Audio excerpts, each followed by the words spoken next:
It's all about nutrient efficiency, right? Exactly. I've taught you all the things that you know. Oh, yeah, here we go. I'm Sherry Cook. I'm passionate about helping farmers with crop nutrition, and I'm here to help you with your operation.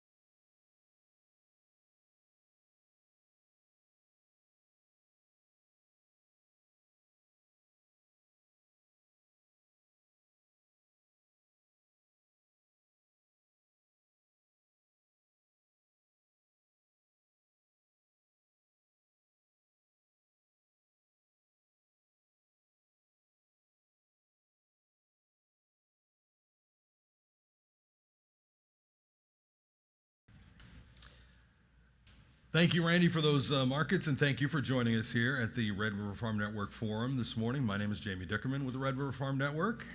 I'm Tyler Donaldson. Thanks for joining us here, and welcome to Big Iron 2026, everyone. This is our weather forum. We're getting started off here. We have a couple of great panelists here that are going to share some of their expertise with you. Down by Jamie over there is Daryl Ritchison. Daryl is the North Dakota State Climatologist. He's also the director of NDON, the North Dakota North Dakota Ag Weather Network. And Daryl's joining us here from, rather previously, he spent time as a meteorologist in both Sioux Falls and Fargo, but he's joining us here today. Thank you, Daryl. We also have Laura Edwards with us. Laura is the South Dakota State Climatologist. She's been with SDSU since 2011. And before that, she was with the Western Regional Climate Center in Reno, Nevada. Laura, thank you for joining us as well. So with that, we're going to get started here. If you all don't mind, top of mind, I think, for most everyone here is probably harvest and what we can expect for harvest weather here. So just to get us started, Daryl, if you don't mind, talking harvest here, what are the biggest weather factors farmers need to watch over here the next month? I think that really depends on your location. About half of North Dakota was pretty wet this summer, half of it was pretty dry, and there wasn't very many people in between. Classic North Dakota weather for us. But no matter what we really experienced over the course of the summer, there's just a lot of reasons to believe the autumn will be drier than average and a little bit above average in temperatures. If you survive the freeze this past weekend, I do believe moving forward in time, things are looking pretty good. Of course, that will mean during the peak harvest, it will rain 3 days in a row, and people will call me and tell me that my forecast was wrong, because that's just Murphy's Law. But I think generally September and October, most areas I really think will be a little bit above average temperatures, balancing off how the month started. And then precipitation-wise, looks like it's trending back a little bit drier. Many of you probably have noticed, really not rained much in the last 2 or 3 weeks. There's certainly been exceptions to that, but overall, it hasn't rained all that much. So I think that trend probably now will continue. We have really, I think, a La Nina developing in the Pacific Ocean. The Pacific Decadal Oscillation, if you've ever been to any of my talks, I talk about it quite a bit, is strongly negative. Those two factors combined, and oddly, people sometimes forget, but even the Indian Ocean, there's this thing called the Indian Ocean Dipole, is in its negative phase. That also tends to trend warmer in North Dakota as well. So we have 3 factors there, plus a couple more I could go into, but I won't. That it's always, when you see these and you look at analogs, you look at the past, what's happening currently, it might work 3 times out of 4, which is really good odds. As I always say, if you're in Vegas and you have a 75% chance of winning, you're never leaving Vegas. And you're going to buy NDON, a really cool helicopter, to fly around to our stations as a reward. But that doesn't mean that 3/4 isn't 100%. And so there's always take it with a little bit of grain of salt. But from my perspective, it looks pretty promising. How about south of the border in South Dakota, Laura? Yeah, I think a lot of what Daryl said too, it depends where you're at. Northeastern South Dakota has been extremely wet. Some areas had the record wettest August. Britain, right in the far northeast, had 11.29 inches in August. Their all-time wettest month back to the record starting 1881. So that's a lot of months. And so that's just indicative of the very wet trend we've had in the northeastern part of the state. So we really need that warmth to come through. I agree with Daryl that September for sure looks warmer than average as we're looking at things now for the next few weeks. Hopefully that carries over into October, and because we really need that time to get things drying down. There's a lot of standing water out there in the fields. Further south, things are turning. Soybeans are turning. Leaves are starting to drop, and so things are progressing pretty quick now in that southeastern part of the state. But as you move more towards the south central, not so much harvest, but looking at winter wheat, that area has been dry. So we're looking at potentially starting off dry for that planting in that south central part of the state, at least here in the next couple weeks. So about the frost that came through, how much frost did you see in South Dakota, Laura? So it was really patchy, but all over the state. So what we saw over the weekend, a lot of localized reports of light frost damage, nothing too severe on the row crop side. We saw it hit more in the horticulture, gardening, produce side of things, and yards. But again, I don't think anything really severe. We've had just a couple small areas in the far western, which is out of the row crop area, get down to 28 to a hard freeze. But we did have, over the weekend, a number of local areas that got down to 32 or colder. But really just for a brief time even, so it wasn't, a long duration event either. So very limited, I'd say, in any damage over the weekend.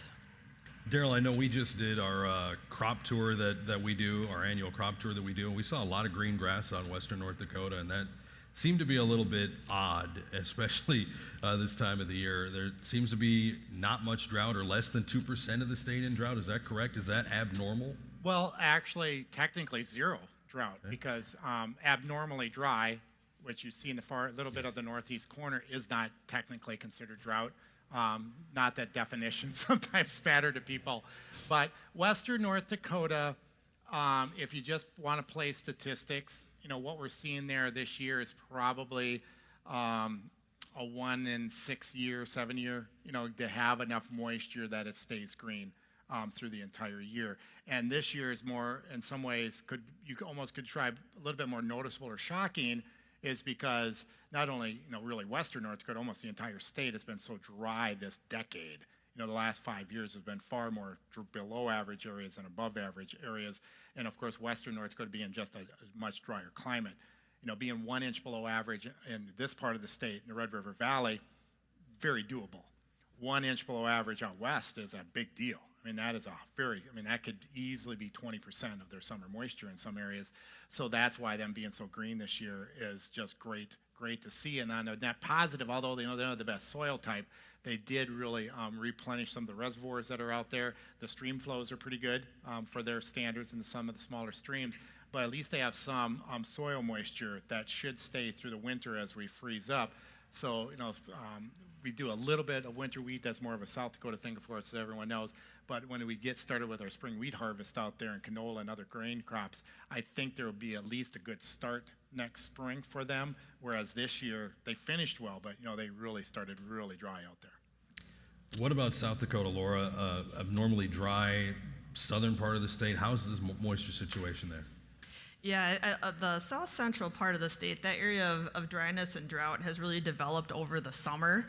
It was not that severe earlier in the season, and so that's kind of reemerged over the last couple of months. At the end of August, they had a couple rain events that kind of held off further degradation of that area. But from there all the way to the southwestern corner of the state, we've heard, of some of those small grain crops that they have down there have really been stressed with the recent dryness. And that southwestern corner, there's some irrigated land down there, and outside of that, they've just really struggled to get above water, so to speak, on the drought situation. Really just they've had a couple years of just lingering drought, kind of ebbing and flowing. And their stream flows out down that way, coming off the southern Black Hills, has been pretty low, historically speaking. So even their water for irrigation, although they didn't have any cutoff orders, if any, but is pretty touch and go there for a little bit. So it's something we're keeping an eye on, though, for sure. Again, as I mentioned, as we get into the winter wheat planting season and that small grain season. Just a reminder real quick, everyone, we do want this to be an interactive forum, so if you have any questions at all, just look for one of us in the Red River Farm Network shirts out there. We should have microphones available. Flag one of us down, raise your hand, whatever you need to do. We'll get your question asked of these individuals up here. With that, I believe this is the second summer, maybe longer, someone correct me, who's been here longer than me, but facing wildfire smoke again from Canadian wildfires here. What sort of impact do those have, what sort of influence, rather, do those have on the weather that we see here in the Dakotas, if you guys don't mind? Daryl, if you don't mind. Weather-wise, I would really say none. And even talking with the agronomists and specialists at NDSU, I've had several conversations with them. You know, they will say, you know, if anything, it might have a net positive on small grains because they, of course, don't like, you know, as much sunshine. And of course, it has a little bit of a net negative on some of the row crops, but they say it's so small that it's really not detectable. You don't see any really yield reductions, and it's hard to do any, you know, what was the real reason why things might have been up or down a little bit. You know, just to have smoke in there. It's, to me, just more of a, you know, it's a health hazard for those with asthma and et cetera, and it's just really annoying for everyone else because you just, you know, you want to go out, especially if you're in eastern North Dakota, you're going out to the Minnesota lakes, and Minnesota had it worse than North and South Dakota did this summer, and it's more of that, you know, visibility issue. But, you know, the real root cause here is that part of Canada, you know, the taiga, where all the forests are up there, has had really two, no surprise to anyone, very dry summers. And so some of them are just, you know, sadly, many of them are human created, sadly, but, you know, lightning strikes up there, just dry lightning. It's just 2 dry summers in a row, and let's all cross our fingers that we don't have 2026 summer spoiled by more forest fires up there. But I'll be honest, we have to remember now, there are fires in northwestern United States now. You know, so some of we can't keep blaming the Canadians. Love you, Canada, by the way, I'm just teasing you. But we also in the Northwest now, so some of the smoke recently has also been a little bit from the Pacific Northwest. There's been some fires because they've had a very dry summer out there. Very warm summer, very dry summer. And both areas really, to me, it's going to linger at least through the middle of October. And that's usually when we start seeing snow in some of these areas, higher elevations in the United States, just up the boreal forest up in Canada, that's really going to squelch it. So we're still going to, I think, be in and out of it for a few more weeks. So would it be safe to say more of an impact on the personnel than the crops themselves? From everything I hear, I always remind people I'm a meteorologist and a state climatologist now. I do not pretend I'm an agronomist, although sometimes people think I am. Fair. I might add to that, though, that smoke cover acts a little bit like cloud cover, so it kind of reduces your daytime maximum, so you get a little less of those really extreme hot days that can really affect corn, for example. And so I think that's been partly a factor in contributing to our generally moderate temperatures this summer. We haven't had extreme, you know, long duration heat events or anything like that, but also elevates your overnight temperatures, raises your overnight temperatures. So it kind of, you know, narrows that change of temperature from daytime to nighttime. You don't get that extreme hot or extreme cold. But in South Dakota, we haven't had as much smoke as up here. I think we've had a little more southerly flow this season, which has brought a lot of our moisture from the Gulf. So that's kind of been our alternate trade-off. Instead of smoke, we've got a lot of moisture.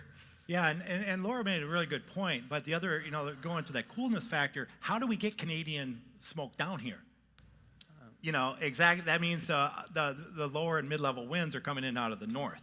And so if it would have been a summer like 2021, when there's a ridge of high pressure, say the jet stream is flowing through Canada much of the summer to our north, we would have had very minimal impacts from the smoke as well. But because there's a very commonly a trough, we just had that flow coming in out of Canada a lot, especially when we didn't have our rainy periods or dry periods, also attributed, to the coolness of the summer was that pattern to bring it down. Because you can have all the smoke in the world up there. It has to come here. Our general flow is from the west, but this summer we had a lot of instances where we had that northwesterly flow coming in and bringing that smoke down to us as well. With that, well, let's move forward here. We talked harvest a bit and fall harvest here, but let's move ahead to winter and spring previews here, if you guys don't mind. Once the combines are put away, what should we expect for winter, and how could that set us up for spring planting? Laura, if you don't mind starting. Yeah, like Daryl mentioned earlier, La Nina is looking at to be set up here for this winter season. And oftentimes here in the far north, that means colder than average temperatures over the winter. But what we've seen the last several instances of La Nina in the winter season is that the winters start off pretty mild. And we really see February punctuate the winter with very cold temperatures. We saw that last year and a couple other recent La Nina winters, where February is kind of the month that it has centered on with those colder than average temperatures. So not necessarily over the whole entire winter season. On precipitation side, that's a little more challenging to predict. La Nina and El Nino, neither one of them really give us a good indicator of wintertime precipitation. We do see long-term trends with increasing in the winter season. We've had a couple mild winters lately, or low snowfall winters, I should say, lately. So something even near normal might seem like a lot for us, I think. Yeah, I think precipitation's a little harder to pin down. But like Daryl said, the moisture we've had here at the late summer, we're basically refilling our bank account. We're recharging our soils, holding that moisture for the spring season. So on that aspect, I think at least a lot of eastern South Dakota, neighboring west central Minnesota is probably in pretty good shape, at least as soil moisture goes, to get started.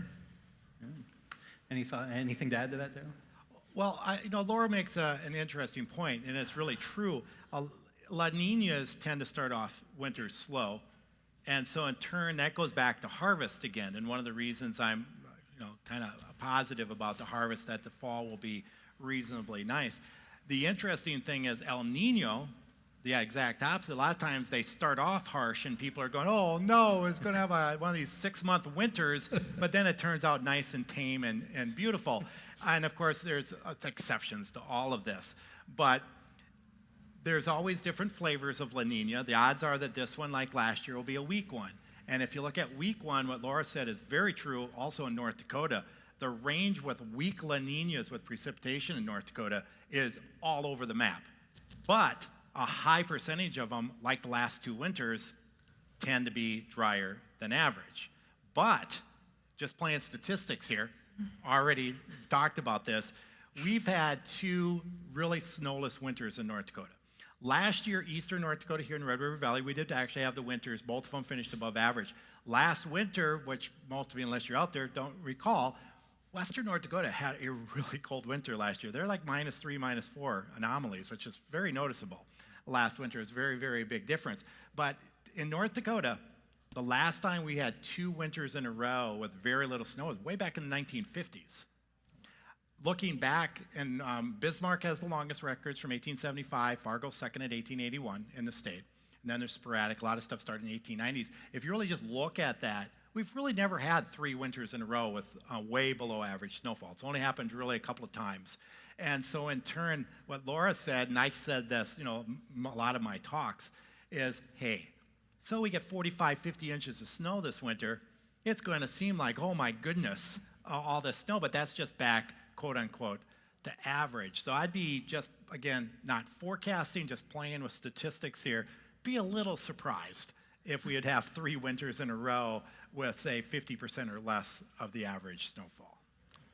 Something that we talk a lot about, or we've been talking about, is water levels dropping in lower Mississippi River, dry conditions, Ohio River Valley. Talk about what's happening there in that particular region. Either one of you can go. Yeah, I mean, they've had a number of fall seasons lately that have affected transportation of grain on the Mississippi, and But lately, I don't know that that's the case.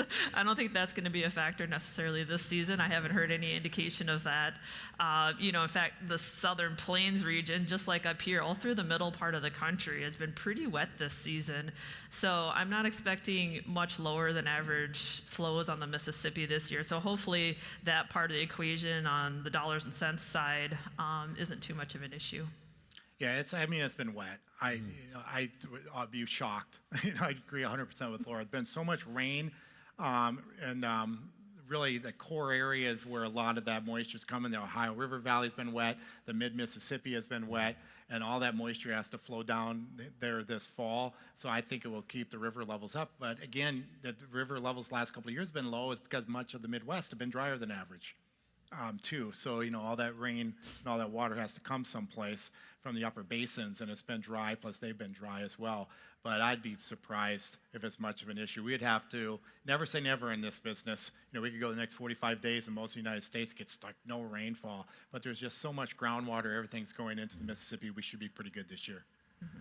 What about other parts of the world that you guys pay attention to? South America, Canada, I know we look a lot at South America for what's going on down there. How much do you pay attention to that? I just spent an hour talking about South American weather before I came here today, so I can tell you a little bit there. That we were really kind of in cold, neutral conditions in the Pacific Ocean. Really, to me, there's two areas of the planet when there's a La Nina that is really a strong indicator. One of them is really Argentina and far southern Brazil, and the other one's Australia and Southeast Asia. And when there is a La Nina, really of any flavor, weak or strong or everything, you tend, especially Argentina tends to be dry. And they've been dry a lot this decade because we've been perpetually that way. Whereas as you progress north into Brazil, especially say Mato Grosso, the main area for safrinha corn and also for soybeans, it tends to be a little bit wetter up there. This past growing season for them, really that La Nina faded away. It was more neutral, and things worked out really, really well for them. When I said just talking some folks from that area actually this morning, and just going, now that we're going back, I think this La Nina is going to be a little bit stronger than most people think. Probably Argentina in particular, some of the southern provinces of Brazil probably are going to be drier than average, but they have had a replenishment of soil moisture. They did down there, number one. Number two, it doesn't mean everyone's going to be dry, but I would sense that we would get a little pullback in this upcoming growing season for them, especially first crop, which in many cases is soybeans. Laura, anything to add to that? No, I think you covered it pretty well. He's way more in tune with that than I am, at least for today. Well, and again, we want this to be interactive, so if any questions that you guys have, flag down one of the blue shirts, and we'll definitely get your question answered up here. Keeping it regional here, are either of you noticing any north-south or east-west differences in weather patterns here? I would always just say the atmosphere is a nonlinear, chaotic system, and it does what it wants to do, and every year is unique and different. If I had to say anything in the last 4 months that to me has been at least, I don't know, in the 10% profile, whatever statistic, or a little bit unique about this summer, is number one, we had no wind this summer. And July and August tend to be our least windy months. But the hay crop in North Dakota, everyone complained this summer that they could not dry it off. And everyone blamed the rain. And I go, no, that obviously was a factor, but it was never windy this summer. And it's always funny, every time we get through a 2-week period where it's just windy, windy, windy, I always get these phone calls from people go, wow, I can't remember the last time it was this windy. And I try not to laugh on the phone because it's North Dakota and South Dakota. That's this wind heaven here, And I'm just going, really?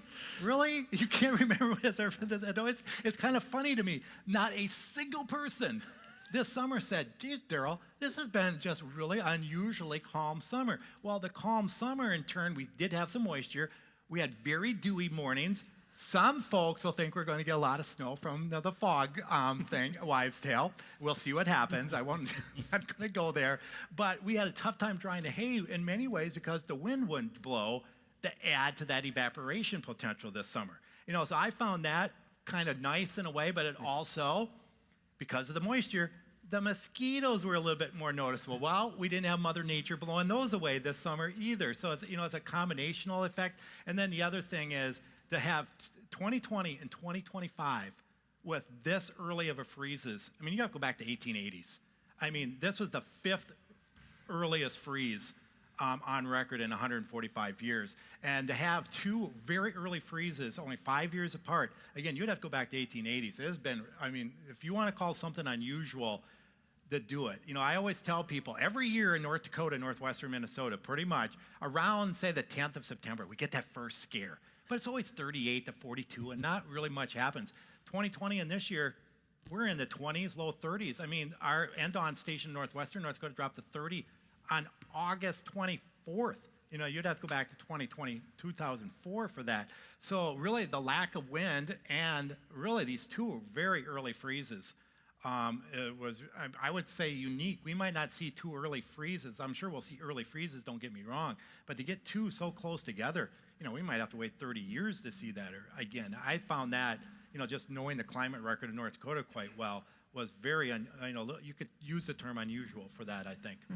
Yeah, the early frost is unusual also because it's more humid. Usually you see that in drought years where that dry air can cool very rapidly at night, and you get that fluke day early in the season where it gets, the bottom falls out and it gets cold. But last week we really had that cold, that cold weather just kind of hang over us and contribute to multiple days of very cool temperatures. And yeah, the hay problem too, we heard in South Dakota, but we also had lack of wind, but it was also, I think, increased cloud cover with as much humidity as we had. And in the months of July and August together, that 2-month period, we had record high dew points in eastern and north central South Dakota. And so you could feel it as palpable, and Daryl mentioned the fog and the still days. Yeah, we had a lot of fog and all of that, just a lot of moisture in the environment that has really slowed down that hay drying down. But when you're looking at, kind of more nationally, west is very dry. He mentioned the wildfires, that's a huge thing out west. Something else that has been noticeable is a very low hurricane activity in the Atlantic, very quiet as far as tropical storms go. And sometimes that can change our weather pattern depending what's coming up the Gulf and that kind of area too. So looking more broadly, yeah, that's kind of what I've seen across the country. We're kind of pickle in the middle, I guess, between that dry area and then kind of the quiet hurricane season, which is a big rain generator for them. So they, in some part in the southeast, rely on tropical activity. So they could be getting into a drought if they don't get something, a couple events here on that side of the country. I'm really glad Laura brought that up because the other ocean is also very quiet. That's the typhoon numbers are way down as well. And a lot of times typhoon will make that swing along the east coast of Asia, Japan, head up to Alaska. And again, hurricanes are very important for climate and the planet. Takes all the heat from the equator, moves it north, transports, and actually a very important influencer on the planet. But a lot of times then it will dislodge, the colder air in the Arctic because the hurricane went up there and then send it down to the south. But, we've had very few typhoons in the last 3 years. To partially, I think one of the core reasons there is La Nina, the Pacific Ocean is a little colder than average, and then you just get a little bit tropical stuff. But the Atlantic Ocean's been making up for that, but not this year. The weather community, I don't know if Laura was paying attention, but Gabrielle, which never developed, was this, I think the Hurricane Center, and I'm not picking on them, trust me. You all know I've been forecasting a long time and make horrible forecasts. It's part of the business. But they had, I think at one point, a 90% chance that this was going to develop. And it went from 90 to 70 to 50 to 20 to 0. And I'll be honest, as a meteorologist looking at, oh yeah, that should develop into something. Nope, that's that whole nonlinear chaotic system thing coming into play. But that's an example of it's just, it's good news for property damage. We don't want hurricanes, but again, the tropical moisture is important, playing in. So really the 2 core oceans, the Atlantic and the Pacific, tropically have been on the quiet side. Okay, great. I think we have a question at the audience. Hi, okay. Daryl, with the freeze that we had this last weekend, what was the coldest temperature that was recorded at the end-on stations, North Dakota, Minnesota? 26 was the coldest, but I had another conversation about this. And we have a temperature sensor at 20 inches at all of our stations. And that's we have 2 inversion levels if you use our versions for spraying. We have one that goes from a half a meter, 20 inches, to 3 meters, 10 feet. And then the other one more for aerial pilots is from 5 feet, 30 feet. So that'd be 1.5 meters to 9 meters. So we have that 20-inch sensor sitting there. Official temperatures, depending on which network, are usually 5 to 6 feet, either 1.5 meters or 2 meters around the globe. NDAWN does 5 because it's better for agriculture. But anyway, my point is 20 inches, there's crops down there, and we had about 50 of our 250 stations that were in the 20s at 20 inches. And we had some sensors in the low to mid 20s for several hours. So that's why there was great variability on elevation, soil type, crop usage, even different varieties did differently. But the positive, and Laura briefly mentioned this about South Dakota too, then the positive for us was most areas are only that really cold for 2 or 3 hours during that time limit. But when I was up both mornings really early, even 2, 3 o'clock in the morning, first thing I was doing is looking at that half meter data, and it just was, so again, officially 26, but again, we had temperatures in the low 20s at some of our 20-inch sensors. Where was that? The coldest was in north central North Dakota for the 26. Most of northeastern North Dakota, where you're at, most of the NDAWN official sensors were at temperatures were at 32, 33, 31, 32, 33 is very common, but almost all the sensors in the northern Red River Valley, that 20-inch one, pretty much all of them did drop into the upper 20s at 20 inches. That's the bad news. Thank you. Bringing up NDAWN, and I'm sure most everybody in this room is familiar with it, but maybe if you're not, talk about some of the other information available there, because it's a plethora of information available at your fingertips with that. It is, and I will say give Laura a chance, because the South Dakota Mesonet is turning off to be awesome. What are you all up to, 70, 80 now? No, over 100 stations. Over 100 now, Over so not 100 even ground. behind. Yep. It's hard to keep up. But both South Dakota and North Dakota were, we're very fortunate. We were part of a $40 million+ grant to put weather stations in the upper Missouri River Basin. So in South Dakota, that's almost the entire state, and North Dakota kind of splits this in two. So we were able, and we've just finished the project, and South Dakota and the other states still have some work to do, but they have more work to do than we did.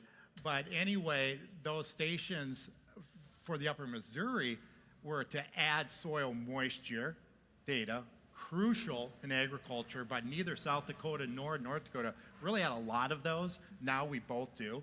And then also, we now have all-season precipitation gauges. And I will always contend, and I still do, that in North Dakota, and I would say this probably Minnesota, South Dakota, all the northern plains, the one climate parameter we really did not have good information on was winter precipitation. Because you'll get 100 people will give you snow totals. And most of those I wouldn't trust, because 90% of people walk out on their deck and put a ruler in and they got 6 inches and there's no snow on their roof. I wonder where all that snow is, it's on their deck, for example. But at least I'm glad they're reporting, don't get me wrong. But how much liquid is in that? Our co-op observer network from NOAA, and I'm sure this is true in South Dakota too, is just dying away because we just can't get those volunteers anymore to bring us that weather information, that liquid precipitation in winter. And really this grant for North and South Dakota, was Montana, Wyoming, and a little bit of Nebraska as well, all went down to the 2011 flooding in the Missouri River. They just had to open up the dams because there was so much water there. Now we have data all around it. So it's that type of data we have, but NDAWN has a lot of crop guidance, all the basics of growing degree days, but we have a lot of disease forecasters. This summer, we released our white mold for soybeans this summer, but fusarium head blight guidance for the wheat, for example. We also have, of course, our Cosper for the sugar beet growers all through western Minnesota and here in the Red River Valley, and a number of other things too. But I want to give Laura a chance to talk about their mesonet as well. Sure, yeah. In our state, the mesonet is parallel to me, and Daryl knows this. Nathan Edwards runs it, so you could say I'm married to the mesonet in a way. No pun intended, But right? yeah, it's been phenomenal. Getting 5-minute data too has been really great. And like Daryl said, the all-season precipitation gauges, they have a heated rim, so it melts any frozen precipitation snow as it falls. And so we're learning a whole lot about that wintertime precipitation. And one thing Daryl did not mention is our weather cams, our weather cameras. We've captured, and I know you've captured some tornadoes, we've captured some phenomenal weather. It's really a quality check to see that all our sensors are working, but it's been really a boon to what we know and understand about weather and climate across the state. Yeah, Andon now has 162 cameras on there. I've personally tend to go storm chasing now on cameras instead of my car. But this summer I saw 8 tornadoes on our cameras. I've seen 12 total. The National Weather Service in Grand Forks has issued a number of early tornado warnings, not only based on Doppler radar, but also just visually seen from our cameras. The June 21st devastation. I get the credit because I'm the director, but it's my staff that does all the work, and they're the ones that actually deserve the credit. But putting all these stations, the Weather Service offices, emergency managers, everyone, how much that night, how much our stations and the cameras and the data was useful for that, because if without some of the data, we had areas that had hurricane force winds for 90 minutes, which many of you remember. The thing is, would someone have called that in? Maybe, maybe not, but you could see it live every 5 minutes on our stuff. And so we knew something unique was happening, issue those warnings, know what's happening, get people out there in advance about the damage. It comes in very critical. So it's a really great tool. And once this project is done, there will be from Montana, North Dakota, all that's 540 stations, either upgraded or new. North Dakota is 85, but about half of those were just upgrades for us. But Andon is working with a partnership with Minnesota, the Minnesota Department of Ag. So it's MON, the Minnesota Agricultural Weather Network. There will be 2 stations this week, one up in Viking and one near Fawcett in northwestern Minnesota, so kind of on the edge of the valley. They got a grant from the Clean Water Fund in Minnesota, so we are building out hopefully another 70 in Minnesota, but they're all on our websites. They all run through NDSU. They all run through our servers. They get all of our tools instantly. And so with Minnesota and North Dakota, we will eventually have probably a little over 300 weather stations in the 2 states, and we do have a few stations, 6 stations in Montana as well. We have another question right down here. Yeah, you mentioned that we were lower on wind, of course, for the haying aspect of things, but the June 20th, you touched on it a little bit there. The devastation was from Dickinson to Bemidji, and we were in the Laverne, Hope, Page area where there was elevators, bins, terrible destruction everywhere. But I've been in North Dakota my whole life, and we've seen lots of thunderstorms, and it's usually 15 minutes, 30 minutes, they're done, or a few tornadoes. This was, like you said, 90 minutes or 2, where we were about 3 hours of the 100+ mile an hour wind, and it went for so long. What cooked up that guy? I mean, As a rear inflow jet behind a mesoscale area of low pressure, mesoscale is kind of small. And if you watch the radar that night, you notice the whole radar was spinning. And that was a small area of low pressure. And what that was doing is right on the back side of it. So that corridor you mentioned was reasonably narrow, but it's never narrow when you're in the middle of it, obviously. But it was remarkable with all the Andon stations, frequent gusts into the 90s, and over here, frequent gusts into the 40s, and sometimes only 10 miles. They get in there. So that rear inflow jet, as that was moving across, brought, really in some ways, simplistic terms, the jet stream down and wrapped it down to the ground. And because it was moving so slowly, then we had the long duration winds. So we did have the straight line winds that are pretty normal. Sadly, the tornadoes that killed some people, but that's, kind of typical severe weather for us. And that moved on, but then you folks in that corridor remained, for a couple of hours behind it. So it was kind of a unique setup. I will remind people, in 1995, we had 2 derecho events back-to-back in North Dakota with over 100-mile-per-hour winds. So it's not like it's totally unique. It's just something that doesn't happen all that commonly, and let's hope that doesn't happen in the rest of our lifetimes, what happened that night. To that direction of derecho, till Iowa had that derecho a couple of years ago, I don't think I've ever heard that term. So this seems like is it? Oddly, the term derecho was, came from Iowa in the 1800s. Believe it or not, it's been with us for 150 years at least. The term, it's just,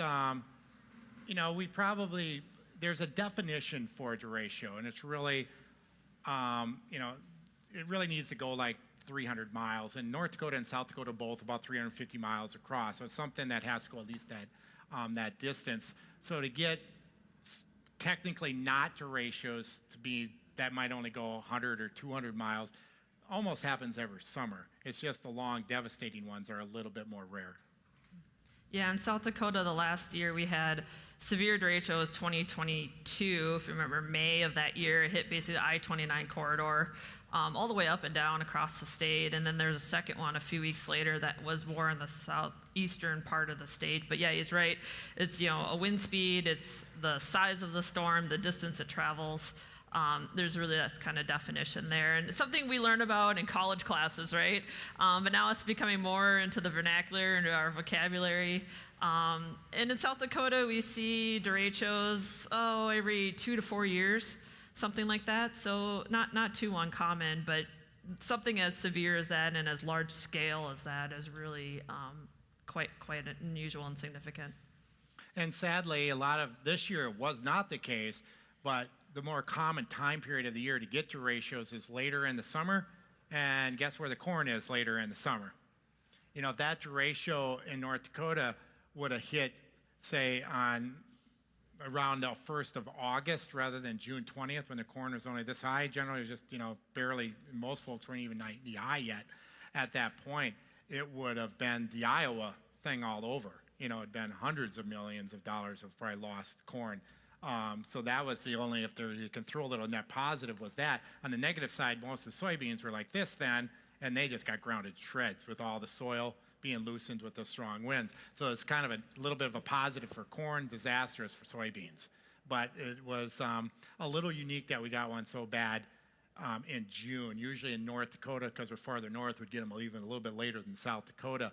Like in 1995, the back-to-back ones were later on in the summer, for example. But I tell you, the summer solstice, June 20th, is just jinxed in North Dakota. That's when the Fargo tornadoes, the derechos occurred this time. If you go back and look through the news and what has happened weather-wise on the summer solstice in North Dakota, it's just, it's Mother Nature. It's my wife's birthday, so that maybe says something too. I don't know. But yeah, there's been just a lot of bad weather events on the summer solstice in North Dakota through the years. We have about maybe 10-ish minutes left before we get to our sort of summarization section. I did want to ask, though, just looking ahead 5 to 10 years, how you guys view any potential changes in climate variability that could shift up or shake up crop choices or management strategies in the region. Laura? Well, that's a big question. I know, and I saved it here for the very end. Yeah, we talked about winter outlook quite a bit here a little bit today, and I think that's something looking ahead towards increasing wintertime precipitation. But at the same time, winters are getting warmer faster than any other season. And so we might see a shorter snow season, maybe more rain. Instead of the frozen type. So I think that's something to keep in mind as you're managing your farm, your farmland, your soils, how to hold and retain liquid precipitation instead of snow precipitation. One thing we haven't talked about here much is the livestock side too, and thinking of spring seasons and what that means for calving and animal health and all that kind of thing.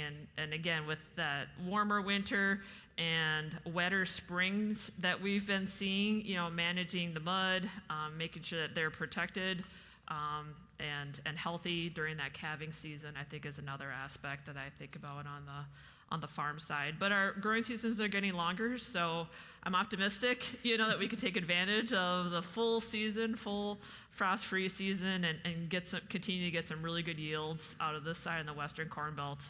We've had some really good trends out this region, and I'm optimistic that will continue. Great. Daryl, anything to add to that? In many ways, I'd say the opposite for North Dakota. For a couple of reasons. Number one, our winter trend in North Dakota is actually colder. Last year evened it back out, but the last 30 years, our trend has been for colder winters in North Dakota, not warmer. And I know we're perhaps a little bit unique in that. And the other thing is, and our growing seasons in North Dakota really have not lengthened. I know that's different. When you're dealing with growing seasons, you really have to watch which stations you're using. If you use Fargo, seasons are 11 days longer than they used to be. Yeah, and we used to keep the temperature in Fargo for 30 years on a rooftop. You can't use that data for it. It's an invalid climate data. Bismarck, for example, records from 1875 to present, there is really no trend in 145 years in growing seasons in Bismarck because that record's been kept more pristine. It's not impacted by urban heat island or the person on the farm ended up putting his thermometer 3 feet from his house when it used to be 40 feet from his house. I mean, you have to watch those things. And so, but every state, every region is going to be a little bit different going forward. And the other thing I will say is the whole game, in a way, if you want to call it that, of normals, okay? Every 10 years, the normals change. The averages change. So on January 1st, 2021, the averages changes. And those averages change from 1981 to 2010 to 1991 to 2020. What did we change? We took the 1980s out, which was generally a very dry, droughty decade, and replaced it by the 2010s, which was kind of average or above. So most sites in North Dakota and the Midwest, including South Dakota, the average rainfall increased several inches. So I get this comment all the time. So Daryl, considering that I was only 80% of normal rain this year, I really had some good yields. Well, and I'd always tell them, you do realize that if this amount of rain fell in 2019, you had average rain this year. The current average is skewed because the 1990s were phenomenally wet. 1993 in Des Moines, Iowa, had almost 30 inches above average during a devastating flooding. So that 1 year added an inch to their average precipitation. So in turn, I have been forecasting the 2020s to be drier than average for 20 years. And so far, I've pretty much nailed it. Why? Because I know how to play statistics. Because I knew in the 2020s, the rainfall averages are going to change because of the 1990s and skewed up. Bismarck, 80% of the years since 1875 have been drier than the current average.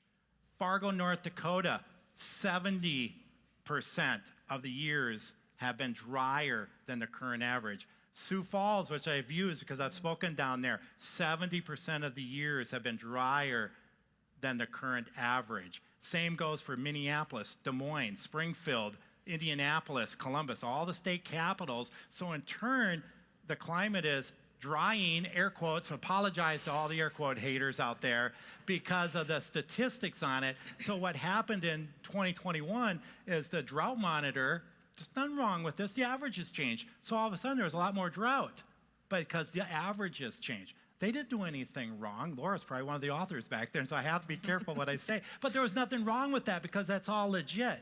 But again, it's how are you playing sometimes with it. I'm a much bigger fan of using long-term rain trends, not the 30-year averages, because that's why crop yields have been pretty good, even though we're below average, is because we're really not below average, if you look at the long-term stuff. So, my 2 cents. No, that's fair. So we've pretty much, looked ahead, looked back a little bit, talked a lot about a lot of things, but what would be the take-home that you want this audience to go home with? Starting with you, Laura, what's the thing that you want them to remember from this? You know, I'm optimistic on fall harvest weather, climate conditions this year with warmer trend here starting this week. You know, we need some drying down time. Not to say we're going to totally avoid, you know, mechanical drying after harvest, but hopefully we can reduce that a fair bit.